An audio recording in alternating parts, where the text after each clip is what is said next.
to show you why I make a daylily look like it looks. You see people ship these leek-sized plants into your house, and you plant them and they get smaller and smaller and smaller, and as they get acclimated into your growing conditions. I'm going to show you why this daylily, cleaned down, stripped down, crown raised, will grow so much faster than one that's not done this way.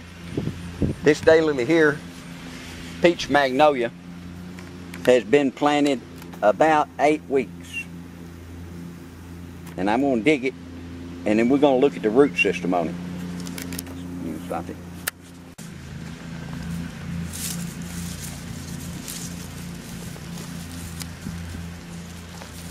In 8 weeks, it's already had a baby. But what I'm wanting to show you is the root system on it that's been produced in 8 weeks.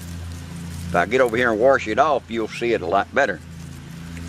And I'm going to wash it off and show it to you in just a moment.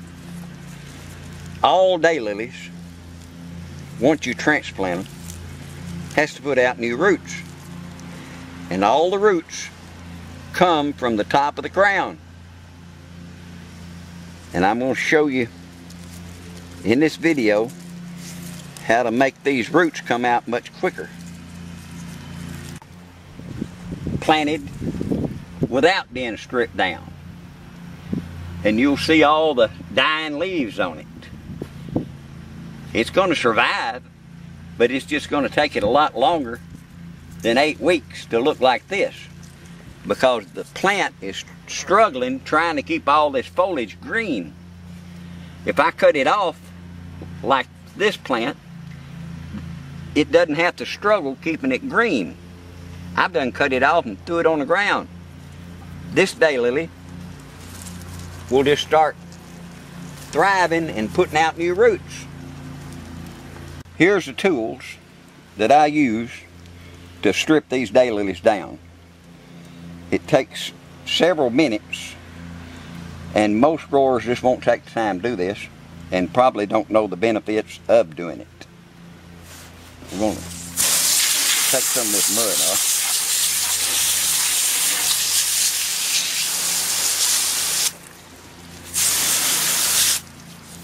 When you receive this daylily, everything you see is going to die a slow death.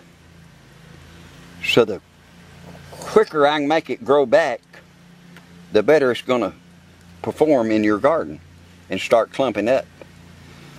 This daylily was planted 8 weeks ago, and the roots that was on it at the time that I planted it are already dead. They all die. When you get those big old leek-sized plants, been grown in pots, watered every other day, fed once a week, every bit of that's going to start dying the instant you put it in your ground. You've never been able to grow a plant as big as what they send you, because you don't grow them like they do. We put ours out here in the yard, and they get fed once or twice a year, and they get watered when it rains. And so naturally they're not going to grow as big as ones that's been grown in a pot and fed and watered every day. But everything you see is going to die except the top of the crown, because this plant was planted 8 weeks ago with all this root system on it, and it's done dying. They all do. This is hollow. I call this its lunch. These roots here supply this plant with nourishment until it can put out new roots and start growing again. This daylily here, I've stripped off the leaves. I call it raising the crown. I come around with my thumbnail on every one of them, and when you plant this daylily here that's been stripped down, the first thing it does is start putting out new roots, and it puts them out up here where my thumbnail is. If you plant this daylily without doing this, it's got to wait until these die off in your garden, and they're going to die off for every one of them you see up here is going to die. It's got to wait till these die off before it can start putting out new roots at the top of the crown. It's just a fact. All daylilies put roots out at the top of the crown. No daylily ever puts roots out down in here. They all put them out here. Done.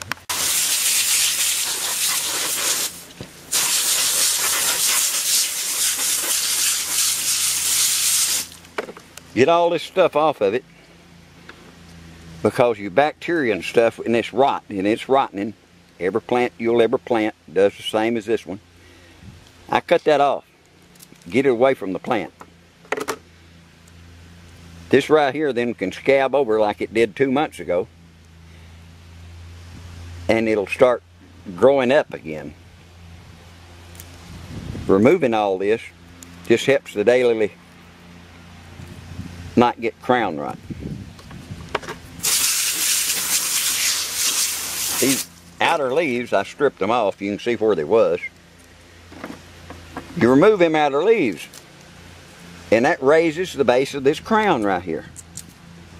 You get your thumbnail down in there and strip them off. You get that raised up just a little bit where it can start putting out these new roots again. Because everything you see is going to die once you put it in the ground. I like the needle nose because it lets me get in between them and clean them out.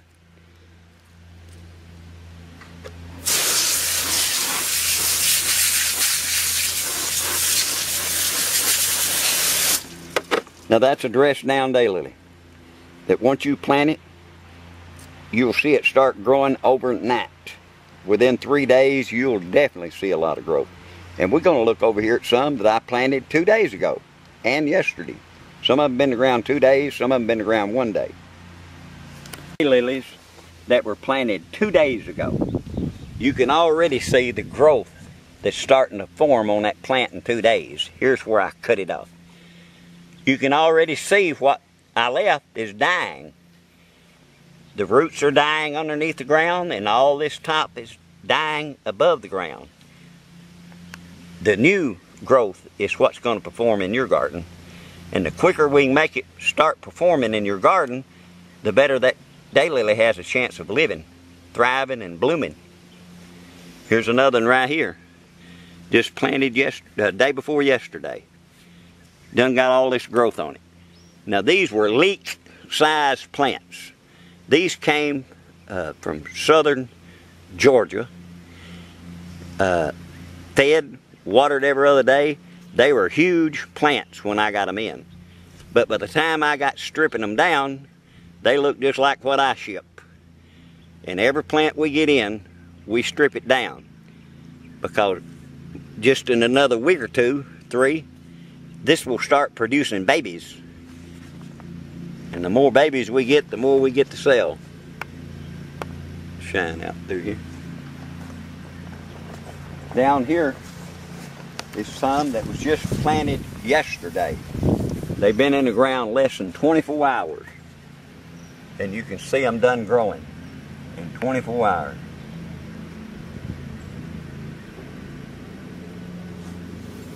Here it is now, ready to ship. Stripped down, trimmed, cleaned, crown raised, all the hair pulled off.